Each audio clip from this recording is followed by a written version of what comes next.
प्रांतीय रैगर पंचायत में प्रधान का रोल जो होता है, जो उसकी टीम होती है, उसको चलाना, समाज को, इस पूरे प्लेटफॉर्म को सबके सामने बेहतर तरीके से रखना। आज से पहले युवाओं में इस चुनाव को लेकर पहले इतना वो जब से प्रतिमोहन चांदोलिया जी संस्था में आए, इन्होंने युवाओं की सोच को बदल दिया।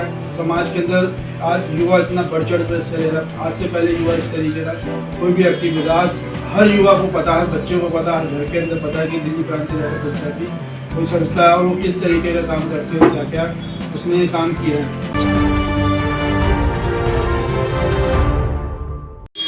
नमस्कार, मेरा नाम है यशिका। इस वक्त हम मौजूद है रैगरपुरा में। आपको बता दें, हम लोग निकले हैं एमसीडी का सर्वे करने के लिए। ऐसे में यहाँ पर रैगरपुरा में रैगर पंचायत चुनाव हुए। आइए, हमारे साथ इस वक्त मौजूद है प्रतिमोहन चांदोलिया जो यहाँ के प्रधान। आइए उनसे चलते हैं, उनसे मुलाकात करते हैं। मेरा नाम प्रतिमोहन चांदोलिया और मैं दिल्ली प्रांतीय रैगर पंचायत का प्रधान हूँ वर्तमान में। और अभी जैसे आपने देखा कि यहाँ पर करोलबाग में दिल्ली प्रांतीय रैगर पंचायत के चुनाव, जो कि 13 नवंबर को इसके लिए मतदान किया जाएगा, और उसी के लेकर पूरी दिल्ली में उस चुनाव की तैयारी और प्रचार प्रसार चल रहा है। सर, ये पहले तो इस पंचायत चुनाव के बारे में बताइए कि ये कब से चल रहे चुनाव? दिल्ली प्रांतीय रैगर पंचायत जो है, ये लगभग जब 1905 या 1910 के आसपास रैगर समाज राजस्थान से उठ के भारी संख्या में आया था, तब से दिल्ली प्रांतीय रैगर पंचायत का गठन किया गया। और इसके चुनाव मतलब हर 3 वर्ष बाद होते हैं, विधिवत तरीके से 2012 से इसका प्रतिनिधि सदस्यों द्वारा इसका चयन होता है। मेरे क्वेश्चन ये है कि एमसीडी के चुनाव भी हो रहे हैं जो कि 4 दिसंबर को होंगे, तो ऐसे में रैगर पंचायत चुनाव होना, इससे जनता को क्या फायदा होगा और इसके क्या बेनिफिट्स हैं? जो रैगरपुरा, रोजा, करोलबाग क्षेत्र या दिल्ली के कई क्षेत्र जहाँ पर रैगर समुदाय रहता है, तो उनकी भागीदारी राजनीतिक क्षेत्र में भी होती है। तो उससे हमें अपना जो पॉलिटिकल उम्मीदवार चुनने में एक सहायता मिलती है, क्योंकि जब दिल्ली बसी थी तो रैगर समाज को उसको बसाने में बहुत बड़ा हाथ है। शुरू से ही दिल्ली की राजनीति में रैगर समाज का बड़ा योगदान है। तो ये चुनाव एमसीडी के लिहाज से भी काफ़ी महत्वपूर्ण है। सर, आपसे ये पूछूंगी, इस पंचायत में प्रधान का रोल क्या होता है? दिल्ली प्रांतीय रैगर पंचायत में प्रधान का रोल जो होता है, जो उसकी टीम होती है, उसको चलाना, समाज को, इस पूरे प्लेटफॉर्म को सबके सामने बेहतर तरीके से रखना। दिल्ली प्रांतीय रैगर पंचायत, जैसा कि आपको पता चला, 1943 से तो ये रूप में है। और जब हमारे बुजुर्ग लोग 1905 या 1910 के आसपास दिल्ली में आए थे, तब से ये उसमें अपने स्वरूप में, और आज तक इसका स्वरूप बढ़ता जा रहा है। मैंने ये पंचायत लगभग 2015 में मैंने पहला चुनाव महामंत्री का लड़ा था, और मैं तब भी सबसे ज़्यादा वोट मुझे मिले थे। और मेरी कार्यशैली को देखते, कार्यकुशलता को देखते हुए मैंने अगला चुनाव 2018 में प्रधान कर लड़ा, और वो भी भारी बहुमत से जीता था।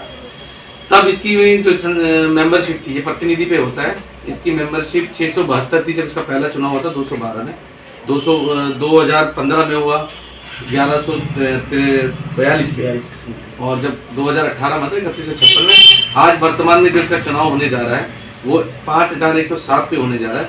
तो ये एक हमारी टीम की बहुत बड़ी उपलब्धि है कि जहाँ लोग इससे जुड़ते नहीं थे, कि तब पंचायत का काम इतना ही होता था कि न्याय प्रणाली का, जैसे आपको पहले बताया गया कि पंचायत का काम है कि जो अपने पारिवारिक वाद विवाद होते हैं, तो लोगों का कोर्ट कचहरी में समय ना लगे, उनका पैसा बर्बाद ना हो, क्योंकि वहाँ समय बहुत लगता है।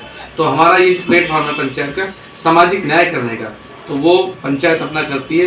साथ ही साथ हमने एक इसमें नई पहल और कार्यक्रम, सांस्कृतिक कार्यक्रम, सामाजिक कार्यक्रम, धार्मिक कार्यक्रम जोड़े।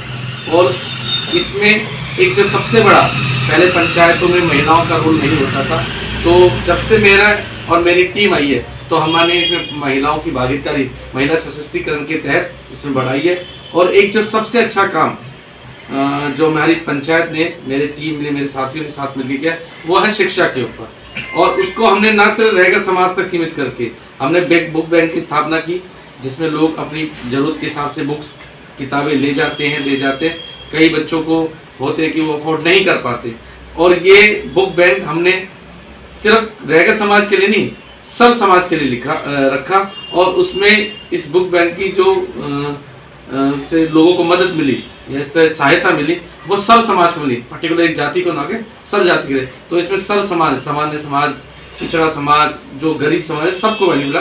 तो इस पंचायत की सबसे बड़ी उपलब्धि यही रही है कि इसने शिक्षा और महिला सशक्तिकरण पे काम किया। बाकी न्याय प्रणाली में काम करते रहते हैं और पंचायत का स्वरूप बहुत बड़ा है।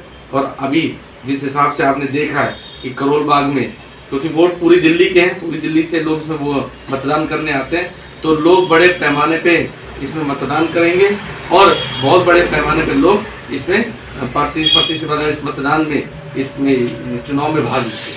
तो पंचायत, दिल्ली प्रांतीय रैगर पंचायत सबके साथ, सब समाज के साथ खड़ी है और 1943 से तो लगातार राजनीतिक क्षेत्र में भी इसका योगदान रहा है और आगे भी रहेगा। धन्यवाद। मेरा नाम नवीन कुड़िया है। मैं दिल्ली प्रांतीय रैगर पंचायत में वर्तमान में कोषाध्यक्ष हूँ और अभी उपाध्यक्ष पद के लिए चुनाव लड़ रहा हूँ। सर, रैगर पंचायत चुनाव जो हो रहे हैं उसके बारे में बताइए। रैगर पंचायत जो चुनाव हो रहे हैं, हम अपने बारे में बता सकते हैं। जो हमारा कार्यकाल रहा उसके अंदर हमने अनेकों बहुत कार्य किए और 2 साल हमारे कोरोना काल के खराब होने के बाद कुछ कार्य हमारे रह गए, लेकिन तकरीबन 90% हमने कार्य किए हैं। उसी के आधार पर हम अपना वोट मांग रहे हैं और सभी लोगों से ये मैं चाहता हूँ कि आप सिर्फ काम के आधार पर और व्यक्ति किसी शिक्षा के आधार पर ऐसे ना हो कि किसी को काम के आधार पर वोट दें आप, क्योंकि हमने 3 साल में बहुत कार्य किए हैं।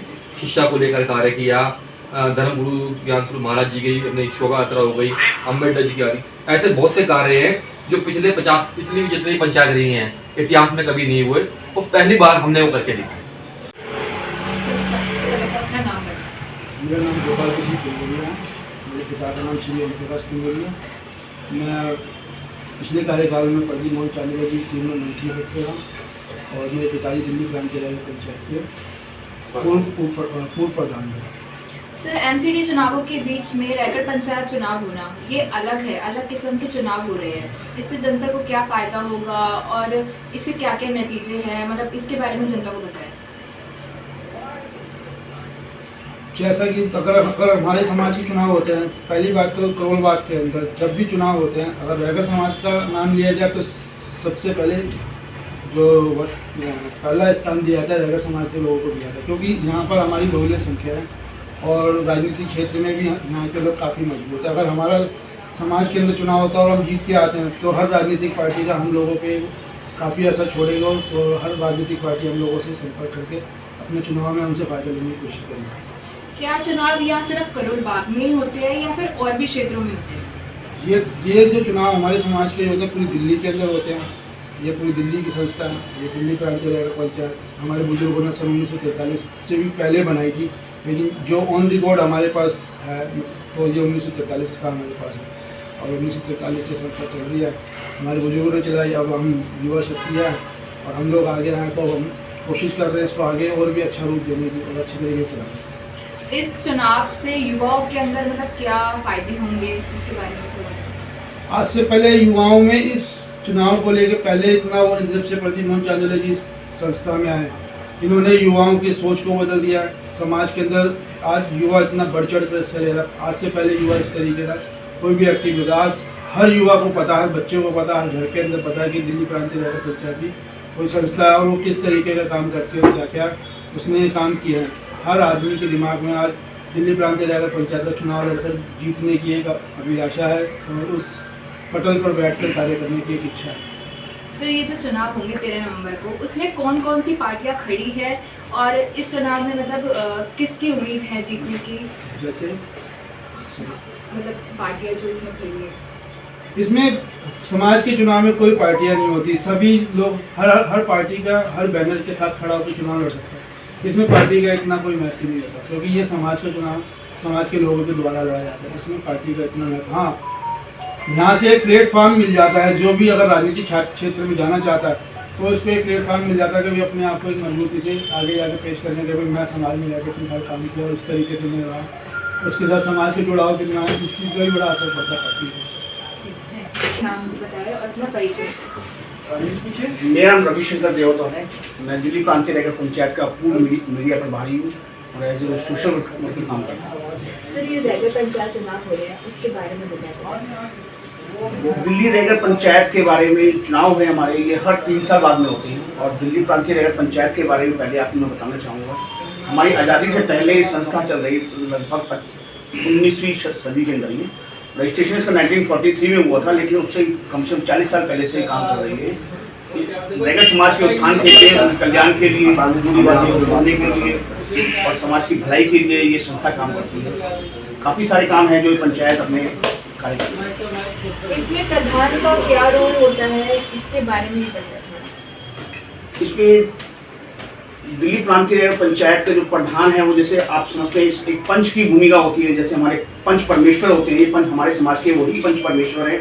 और इनका जो इन्होंने फैसला दे दिया, जो अगर कोई आपस में लड़ाई झगड़ा है या कुछ है, आपस में कोई भी इन्होंने फैसला दे दिया, तो इस फैसले को पूरे रैगर समाज की कम्युनिटी हम सारा सबको मानते हैं और मानते रहेंगे। आम आदमी को इससे क्या फायदे होंगे? आम आदमी को काफ़ी बेनिफिट है इससे। एक तो सोशल प्लेटफॉर्म होता है कि हाँ भाई आप एक कम्युनिटी है, कम्युनिटी से जुड़े हुए हैं आप, और इससे काफ़ी सारे काम पंचायत हमारी करती है। सबसे ज़्यादा है कि जैसे हमारे सोशल केस होते हैं, जहाँ पर मियाँ बीवी का झगड़ा हो गया है, पति पत्नी का हो गया है, कोई आपसी विवाद हो गया अपनी कम्युनिटी के अंदर, तो वो हम कोर्ट कचहरी में जाने से बेहतर समझते हैं कि पहले हम अपने पंचायत में जाएं, हम अपने पंच परमेश्वर के पास में जाएं, अपनी समस्याओं को बताएं, वो उस समस्या सोल्यूशन करते हैं। तो हमारे जो व्यर्थ में जो हमारे सालों जो कोर्ट कचहरी वगैरह में या वकील की फीस देने में लग जाते हैं, तो उससे हमें छुटकारा मिलता है। खबरों से खबरदार रहने के लिए चैनल को सब्सक्राइब करें और प्रेस करें बेल आइकन।